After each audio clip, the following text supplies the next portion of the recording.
Hello everyone, my name is Kara Brown. I am an urban fantasy author and a tarot card enthusiast, and we are going to do things a little differently today.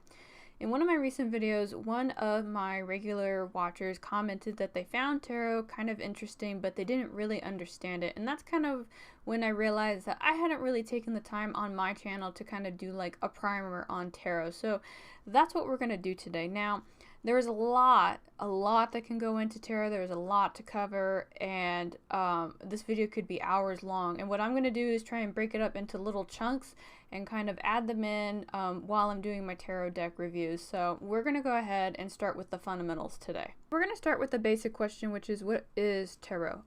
The history of tarot basically starts as a card game back in Italy.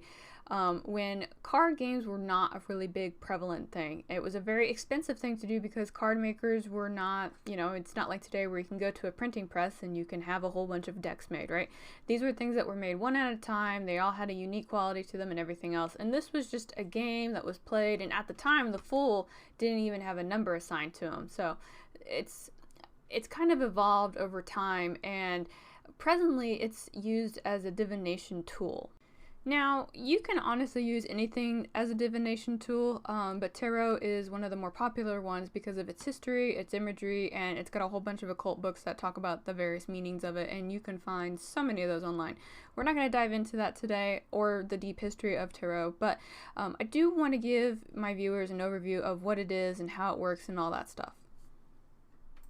So what you're seeing right here are the four courts along with the majors. Now, I have a couple of my terminology differences from the established norms. For examples, I call these the majors and I call these the minors because these are the major cards and these are the minor cards.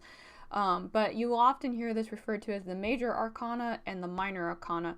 And the big difference between the majors and the minors is that these cards are independent on their own, where these courts usually have a theme that has to go with it.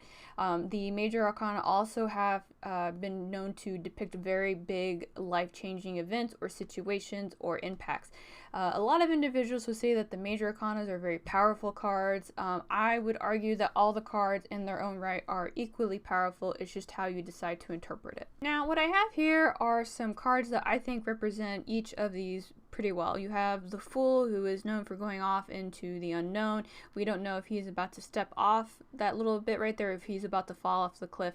And the guy is walking around with his eyes closed, so he's just kind of venturing off into the unknown.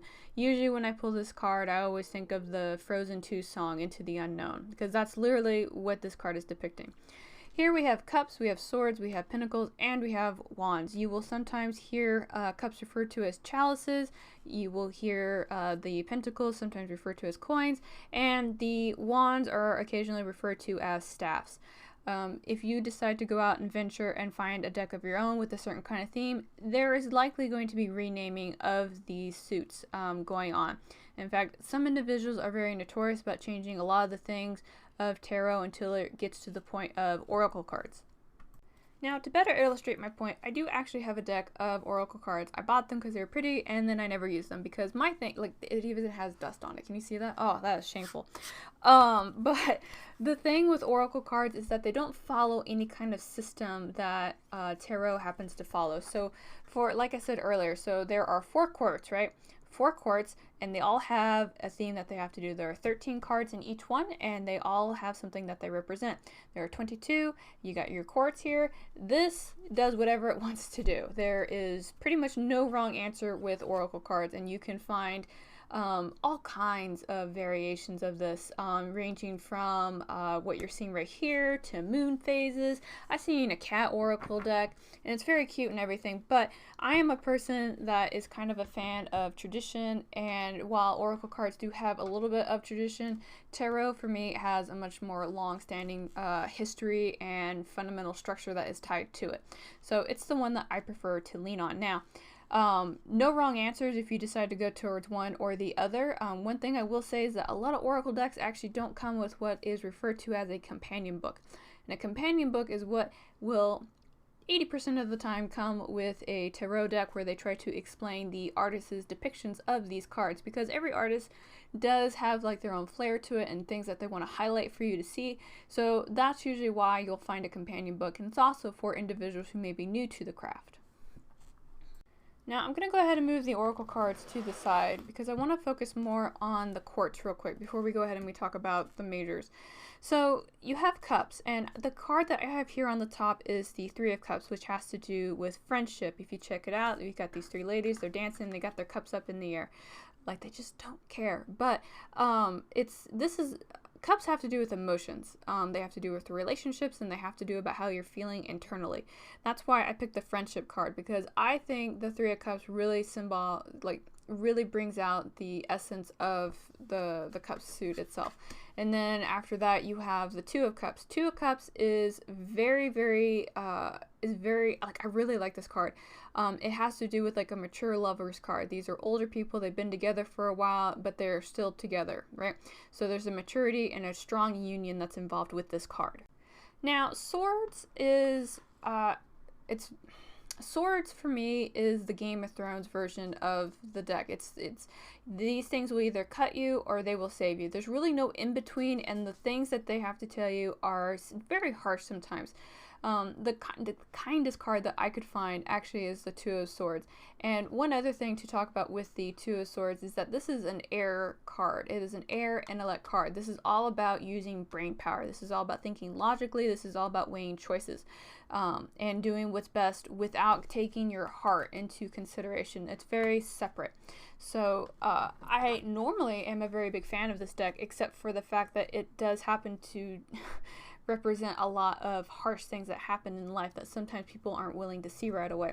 You know, here we have pain and suffering, we've got theft, and here we have, I call this the burnout card, because when you see it, I'll have to explain what the upright and the inverse is in a minute, but when you see it like this means it's a period of rest, where when you see it upside down, it's talking about burnout. It's very, it basically, it doesn't hold its punches, not this card at all.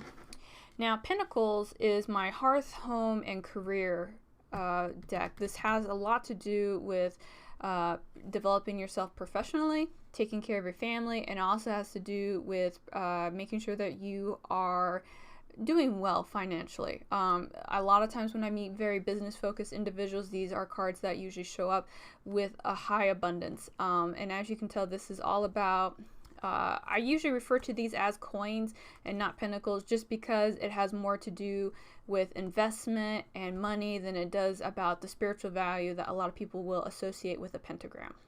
So now we have Wands. Wands are fire. Wands are inspiration. Wands is about the passion of life. It is a you either get burned by it or you burn with it kind of thing. And I have kind of like, I don't want to say a mixed reaction with this court. Like, for example, I hate cups. I am not a cups person. I don't need all that water in my life. So when they show up in readings for myself, I usually kind of do like an internal hiss.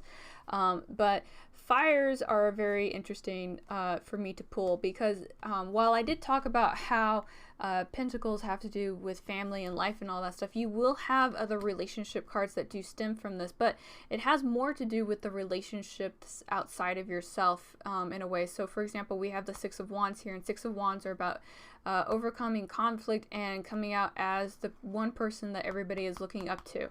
Because if you see the card that comes prior to this, which is the Five of Wands, all these individuals were actually at one point sparring with this person. He has arose victorious. In fact, in some cases, you could confuse him for a knight or some kind of nobility with these two reefs that he's got right here. Anyway, but and then another one has to do with foundation and structure. Here we have two people that are joining together in some kind of union, and the Four of Wands is the House card.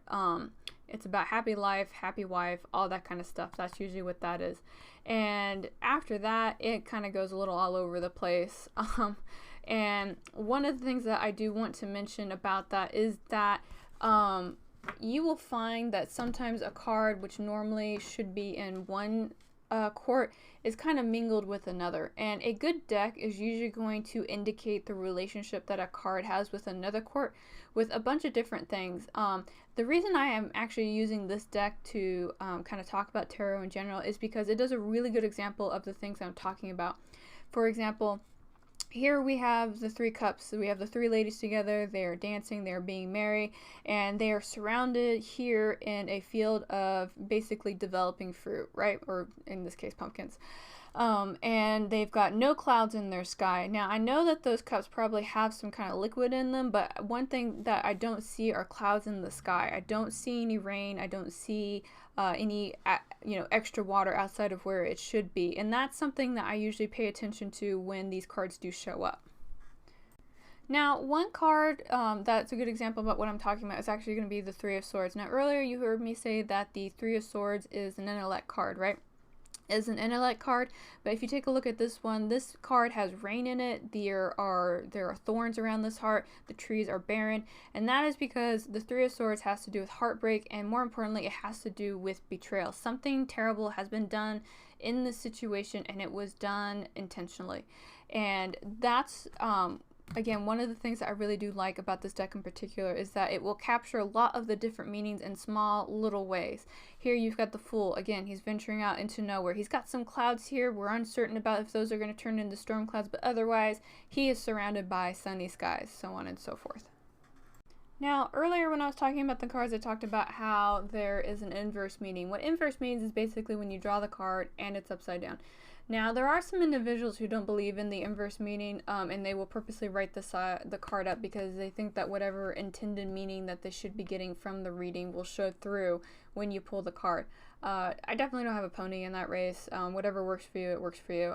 I do happen to pay attention to when cards are inverse or upside down, just because that's usually, it's just like a thing that's just supposed to get my attention. Now, occasionally, you will have cards that mean the complete opposite of what it means when it's upright, and then you will have other cards that when they are inverse, they actually mean worse. So I don't really want to dive into all the particular card meanings today because that, again, is what's going to make this video like hours long.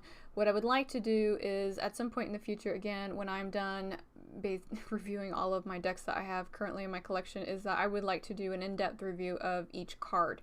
So but I do want to talk about the majors here for just a second.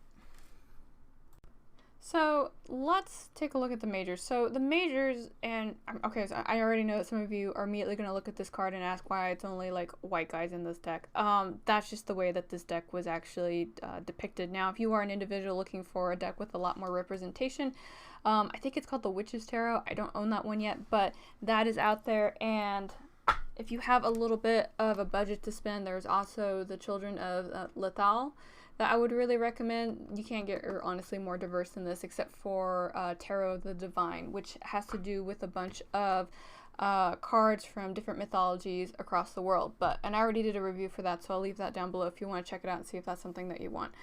Now, one of the things that tarot does is that it basically is supposed to depict events as they come to be. And again, these events are a possibility, not a guarantee. A lot of people, when they do readings, they kind of do like a self-fulfilling prophecy where like, oh my god, I said I was going to have a bad day today, so I'm going to have a bad day. That is not really the case. Usually what I tell people is that whatever you're seeing in the reading, there's always a chance to change it if you are proactive about changing it, or if you want to leave things as they are, you can do that too. So never feel like when you're working with an actual reader that things are set in stone. And a lot of times what's going on here is these cards and this activity is used as a method of self-reflection. I use these every morning to kind of do a kind of like an internal check to see how things are, and often I get pretty much lectured about being or about maintaining a stubborn mindset on topics, but that's a me problem, not you. So what I did here to kind of show you guys how this can be worked together is that I kind of made like a little self-imposed story here. Here we have a guy who is about to go off. We don't know where he's going. He's going to try new things. He's going to learn new stuff. And over time, he does learn these things, right? Here we have the Magician. The Magician is honestly the opposite of the Fool. He is worldly. He has seen things. He has learned things. And he is ready to share that information with other people. He is just waiting for you to show up, right? So he is waiting for people to show up, and then they do show up, right? So here I basically have the Magician become the Hierophant. Now following that, we have the Tower. Tower gets a really bad rap for being sudden disaster and horrible things happening, and that does occasionally happen to be the meaning, I'm not gonna lie, but I've always seen it as a need for restructuring. You know, things have got to get torn down from where we were to get to somewhere else. And in this case, this leads a person, our wonderful journeyer, to take a period of self-reflection and self-imposed isolation to reflect and to grow internally. So pretty much what I did here is I kind of created a story, right? I created a story about why somebody decided to be antisocial. That's pretty much what I did. But that's what you do when you're working with tarot. You look at cards and you see what story, see what words are woven together to make the tale that you are weaving. This takes practice. There is a lot of meaning and a lot of symbolism in these cards, but one thing that I want to move into, which is something that I promised to do for Zara, is I wanted to talk about when you get your deck, how do you get to know your deck? How do you know what it's supposed to be used for? And for some people that may sound very strange because, you know, they're gonna be like, what do you mean what it's used for? It's used for divination, right? And yeah, it is used for divination, but at the same time, there are, like, I know it's going to sound really weird to talk about tarot decks like they're people, but some decks work better for some functions more than others. So for example, this is pretty much my everyday use deck right now. I use it all the time and I use it for a lot of different things. But I have a couple of other decks. Like for example, I have what I call my friendship deck, which is the deck I only use when I need to, you know, check in on my friends. I have my storytelling deck, and I also have a deck that says don't use me for divination, just use me for problem solving. So and one of the things that you can do to decipher what you are going to use your deck for is do what we call an interview. So here's the thing, you can go on to Google and you can type in tarot deck review spreads and you can find everything from 1 card to 12, and you're going to do whatever works best for you. I'll leave the one that I usually use for my spreads, and when you decide to do this, just shuffle the cards, just have a moment between you and them and just kind of be like, I wonder what we're going to do together. You know, treat it like you're kind of meeting a new person, so to speak. And when you feel like you're done shuffling, however you want to. Some people like to riffle shuffle. I hate bending my cards, so I do the overhand, which is what you are observing right now. And I just kind of go from there. So what I'm going to do first is I'm going to actually say what I'm pulling and then pull, because I'll forget otherwise. So this card right here is going to be what it is going to be used for. Okay, so that's exciting. So if I had not done an interview with this deck before, this is a card about, so justice is about finding a means to the end that is kind of like the right, the right of the wrong and all the other stuff. Like justice has happened, right? All decisions are made fairly and they are done. There's like no emotion in this card. Where upside down, this means that justice basically is not being applied at all. It's being haphazardly applied, or maybe it's kind of like, think about mob mentality almost. So instead of us having justice, we're having, you know, mob bullying tactics. My first thought is that use me when you feel like something is not being done accordingly. So now I'm going to pull a card, and my question here is, what is our relationship together going to be? A lot of work. That's exactly what it's going to be. So 10 of Wands has to do with burdens, has to do about carrying stuff, and like I said earlier in the video, I talked about how wands are energy. So not only is this a lot of work, but it's also going to take a lot of energy. So this is going to be one of those relationships where maybe it's going to be a lot of push and pull, right? So my next card that I'm going to pull is going to be how can we work together, right?